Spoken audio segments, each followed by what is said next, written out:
What is up, everybody? DanDanTheFireman here. Today, we're going to be talking about this motorcycle rider over here on the bottom left of your screen. And what's happening here is having a terrible, terrible day. Now, here, I don't want you guys doing that. I don't want you having bad days on motorcycles because here's the thing. We're riding motorcycles. We're not driving cars. We're actually out there. Anyways, I shouldn't have to explain it to you. You're all motorcycle riders, right? Let's get to class and talk about this. All right, we're riding through here. We're getting on an off ramp, so be careful. We got chevrons, bad conditions on the road. To drive without keeping a safe distance. Good job with the safe distance. Whoa, that person's not doing it though. At this point, you have to do what you need to do. Do not speed up because that person's on your butt, because this is a sharp turn, very terrible road. You do what you need to do. Now you're getting onto the interstate. Go ahead and accelerate because you want to be safe too. Let that person get in the far left lane. There you go. Let that person look forward, look forward, look forward, look forward. Don't cut them off. You stay in that lane if you can. That lane might end though, so good job probably getting that lane. You had to. Pointing at your GoPro doesn't do anything. This right here would have done something. This right here is an escape path. This right here, as soon as he looks forward and accelerates, that's the escape path. That's where you need to get yourself out of that situation. So this whole situation when it comes to getting somebody on your ass is not that big of a deal. The problem I'm having is how terrible this road is. So we're in the middle of a turn, and it's a sharp turn. We should be decelerating, so we're using traction to slow down. This right here robs us of traction. So be careful. So that means we should go over this as smoothly and not as slow as possible, but as smooth as possible, okay? So at appropriate speeds for what you can handle. Don't realize how dangerous it's to drive without keeping a safe distance. Thank you, Moto Stars. So we got this person on our ass. Here's the thing.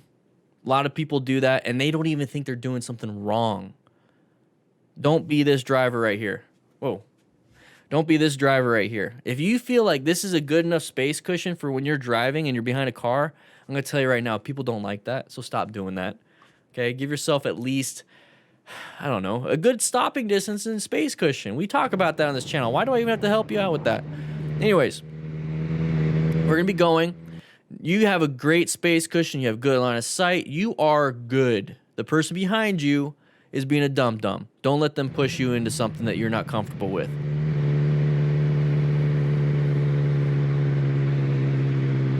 And now we're going to get up into here. And you do what you need to do. And I think he's purposely slowing down. So here's the thing. If you're doing that and you're getting on the interstate, you're putting yourself in danger too. So just do what you feel like you need to do in terms of being safe for yourself. But let's not try to antagonize anybody.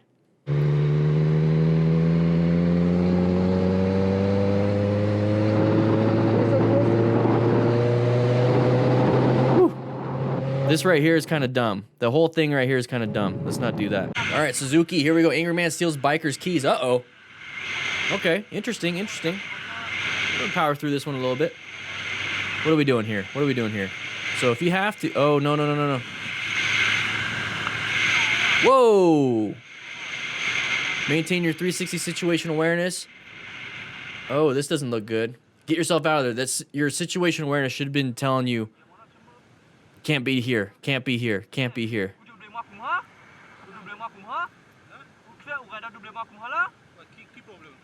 This is easily a road rage incident. I would have tried my best to get around him and go.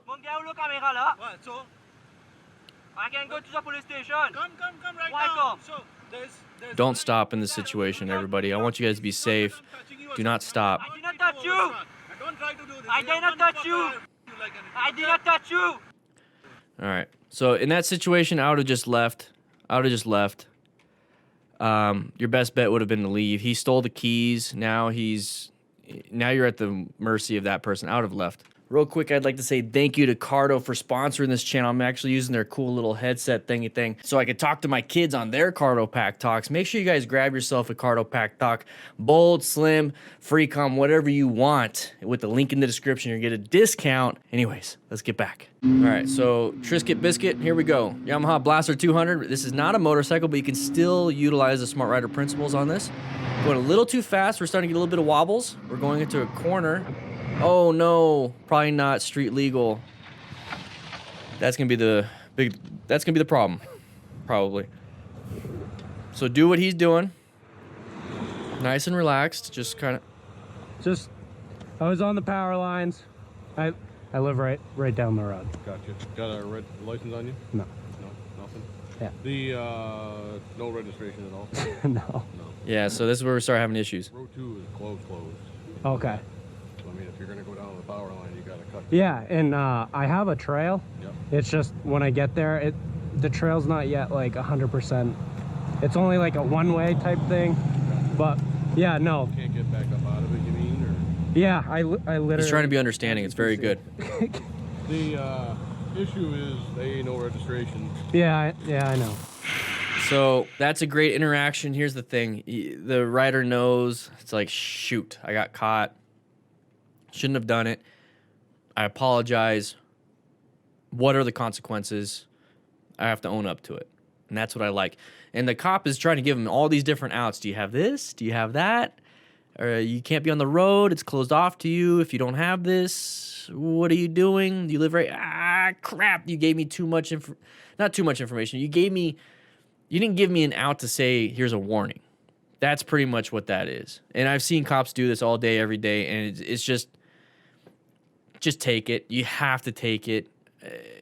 $165, I mean, that could be a big burden to a lot of people, but he's trying so hard to not give you anything, but it's like, not everybody can keep doing this. You know, you can't have... Yeah, I know.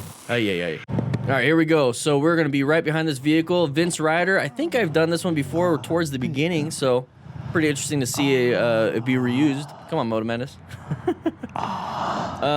So that was going to be a braking issue. Very bad with the brakes. Why do you think he didn't have enough total stopping distance? What are the 3 parts of total stopping distance, everybody? All right, I'll give you the first one, perception. Write it in the comments. Write in the chat the 3 parts of total stopping distance. Perception is 1. All right, perception, reaction. I see Heavy Harris. You're cheating. You already know this. And braking, Moto Michael. There you go. Perception, reaction, braking distance equals total stopping distance. So if you do not perceive that there is a reason why you need to brake, you're never going to go to reaction, and you're never going to brake, and guess what? You're going to crash, okay, if there is an actual situation. So perception is extremely important. This is why we do not go into white stage when we're riding. We need to stay in yellow stage, zoned in to our riding. So that means we're actively looking for hazardous situations. So if we see a vehicle in front of us apply the brakes, and then it's starting to get bigger and bigger and bigger and bigger because we're getting closer and closer and closer and closer, you know, same concept, right? If that's the case, we should go into orange stage and start applying some progressive brake pressure. Okay, that's going to be a nice squeeze of that. Now that's going to be the reaction. So we perceived, hey, they're getting bigger and bigger and bigger and bigger. Now we're going to go ahead and react. And then the whole time we're reacting is that braking distance equals total stopping distance. Now, if you can't stop in time, what is something you could do in a red stage maneuver? That's going to be a swerve, okay? So you can swerve if you don't have enough distance to stop. So when we see this, now we're going to, he perceived it, and this is the moment he reacted. Now, this is right here your total stopping distance, okay? So that means you have to brake within this amount of distance right now. So if you can't brake in time, this is why you always should have 360 situational awareness. You should always be checking your mirrors, always checking your blind spots, even if you're not turning, because in a situation like this, you don't want to have to do a quick head check and then swerve. What you could do, since you know for a fact at 42 miles per hour, you cannot stop here in this time because you've been practicing on motorcycle training concepts, parking lot exercises. If you know you can't do it, you're going to have to make an adjustment, and you're going to have to swerve. Even though you might want to turn left, it doesn't matter if you're going to hit somebody, right? So this is why you always have to have tools in your toolbox, and this is why you always have to be situationally aware and be a smart rider, okay? Situation awareness, fundamental skills are very important on this. And the thing is, if we did hit, thankfully he reduced the amount of damage and injury to himself because he did slow down as much as he possibly could, dumps the bike. Looks like he's got motorcycle boots. It didn't look like motorcycle pants, but I can't tell him. It could be. He's got a jacket, helmet, gloves. So he's trying his best to be a smart rider. This was just a simple mistake that we are all going to learn from using after action review. So we're going to learn from this. Thank you so much for the footage. Guys, if you like this kind of stuff, we do this every Tuesday and Thursday on this channel at 3 p.m. Mountain Standard Time live. So make sure you check that out. But if you want to check out some other things like this video right here or this video right here, please do so. It supports the channel. Click that like button, by the way. Check into class. Anyways, I'll be seeing you around.